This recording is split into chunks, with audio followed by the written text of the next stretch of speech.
আসসালামু আলাইকুম রহমতুল্লাহি ওয়া বারাকাতুহু। দেখেন আমার সাদিক হাঁসের গোশত রান্না করতেছে, আজকে খাবো। মাশাআল্লাহ, তরকারি কালার অনেক সুন্দর হয়েছে। এইটা খিলাবো। এটা কি? এটা রসুন।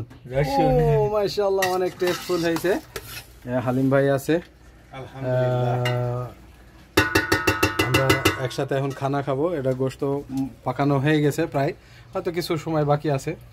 আর সাদিক তো নাম্বার ওয়ান, একদম মিয়া মিয়া রান্না করে, সেই সুস্বাদু অবস্থা।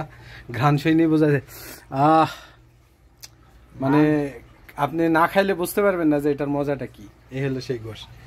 আর বিশেষ করে আমার সাদিকের একটা গুণ, অন্য গোশ রান্না করা ভালো হোক চাই না হোক, সেটা হাঁসের গোশতে 100% একদম নাম্বার ওয়ান মিয়া মিয়া।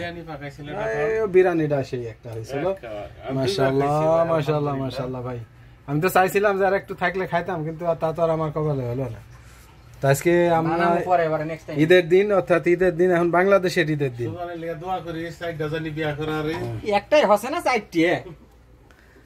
এই রান্নার কি কি উপকরণ দিয়েছেন একটু বলেন। রান্নার উপকরণ নেক্সট টাইমে বলবো ইনশাআল্লাহ। ওকে, ধন্যবাদ।